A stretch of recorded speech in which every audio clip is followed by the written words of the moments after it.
이혼 후 양육권을 최민환 씨가 모두 가져간 게 확인된 뒤 아이를 버린 엄마라는 식의 비난에 시달려 왔습니다.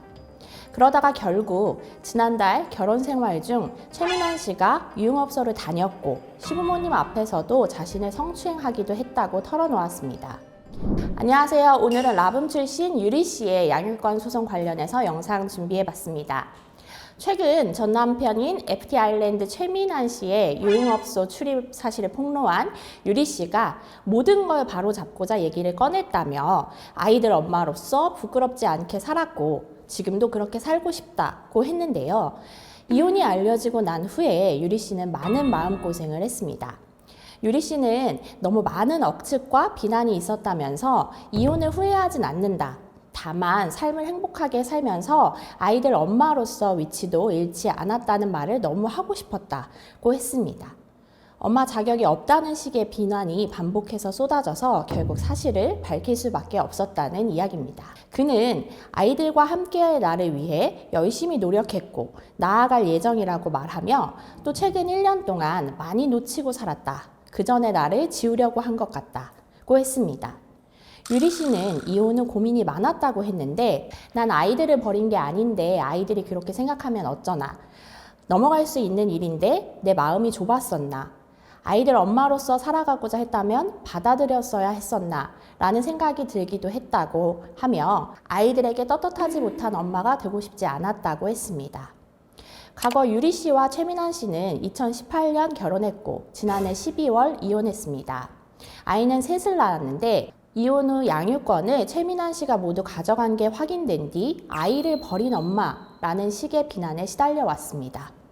그러다가 결국 지난달 결혼 생활 중 최민환 씨가 유흥업소를 다녔고 시부모님 앞에서도 자신을 성추행하기도 했다고 털어놓았습니다.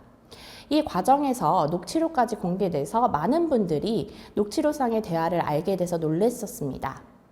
폭로 직후에는 같은 팀의 이용기 씨가 최민환 씨를 옹호하는 듯한 글을 남기기도 했었는데요. 그럼에도 불구하고 이후 최민환 씨는 FT 아일랜드에서 사실상 탈퇴한 것으로 보이고 출연 중인 예능 프로그램 슈퍼맨이 돌아왔다에서도 하차하며 유리 씨는 폭로 후 최민환 씨를 상대로 양육권 및 재산분할 소송을 청구한 상태인데 담당 변호사님이신 양소영 변호사님의 유튜브 채널을 통해서 이야기하신 걸 보면 양육권 소송에서 승산이 있어 보인다 라고 하셨거든요. 양육권 변경이 가능하겠냐는 부분에 대해서 내용상으로는 변경 가능성도 있고 변경이 안 될 수도 있다. 그런데 소송은 좀 해보시면 좋겠다라고 제안 드렸다고 하셨습니다.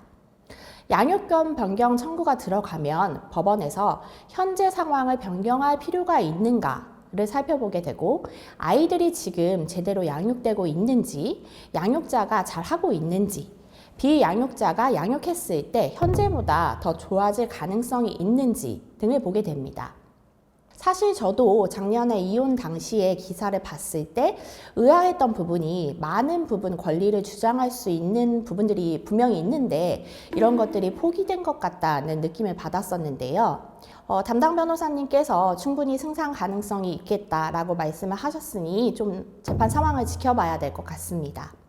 또 이혼 이후에도 유리 씨가 면접 교섭하는 형태나 아이들 양육에 관여하는 걸 보니 실제로 유리 씨가 거의 양육권자라고 볼 수 있을 정도로 많이 관여하고 있다며 완전히 아이들이 분리된 상황은 아니어서 그대로 연장선상에서 유리 씨가 양육권자로 지정이 돼도 아이들에게 큰 변동이 생기는 건 없겠다고 봤다며 이러한 이유들로 승산 가능성이 있다고 보셨습니다.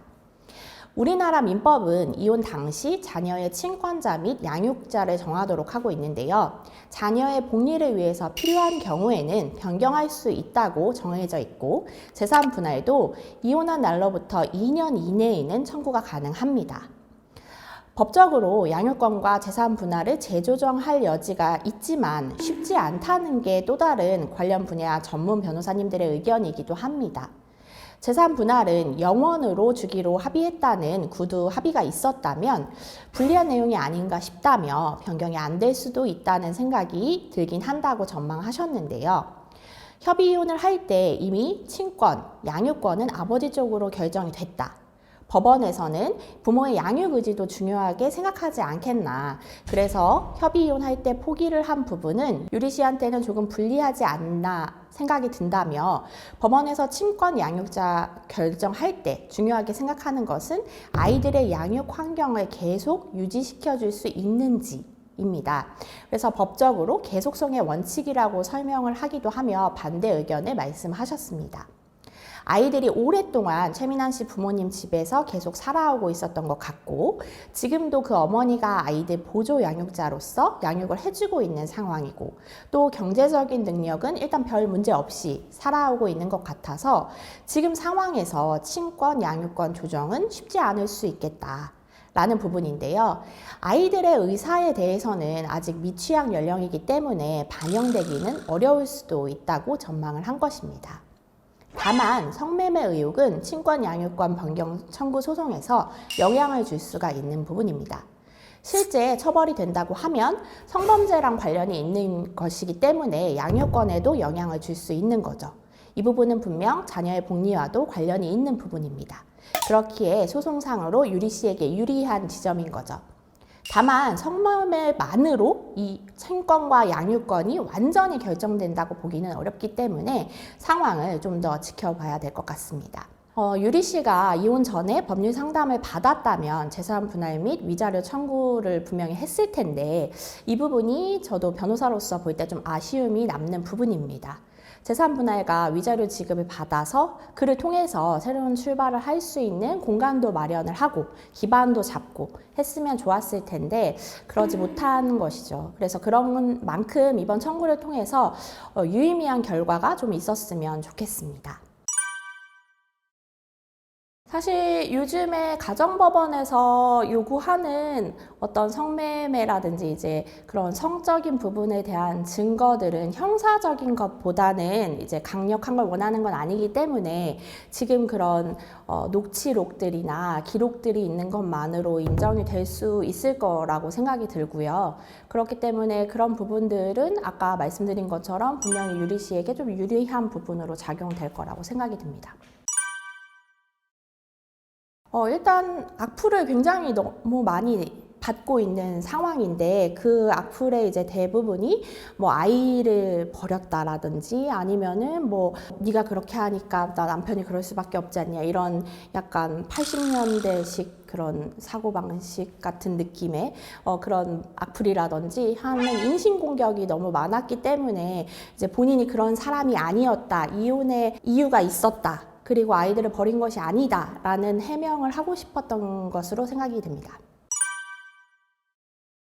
소송상으로는 뭐 언론적으로는 대답을 하지 않으셔도 준비를 하실 것 같은데요. 성매매가 아니다 라고 말하면서 반박을 할 수 있는 상황이 아니라면 사실은 언론적으로 뭔가 대응을 하기는 어려운 상황이라고 생각을 하고 자숙을 하는 것이 오히려 대중에게 더 긍정적으로 다가올 수 있다고 판단하신 게 아닌가 싶고, 그렇지만 소송상으로는 분명히 이제 양육자 변경 안 된다, 뭐 재산 분할도 이미 합의한 것이다 라는 대응을 하시겠죠. 네, 그래서 그런 부분에 있어서는 성매매가 이제 전체를 흔들 만한 것은 아니고 그 중에 하나이기 때문에 그 부분을 적절히 반박을 하지 않으실까 생각합니다. 오늘은 유리 씨와 최민환 씨의 이혼 이슈에 대해서 다뤄봤는데요. 시청해주셔서 감사드리며 궁금하신 내용이 있으시면 댓글 또는 아래 하단 링크로 연락 주시면 자세한 상담 도와드릴게요. 여러분의 구독과 좋아요는 저에게 힘이 되는 응원입니다.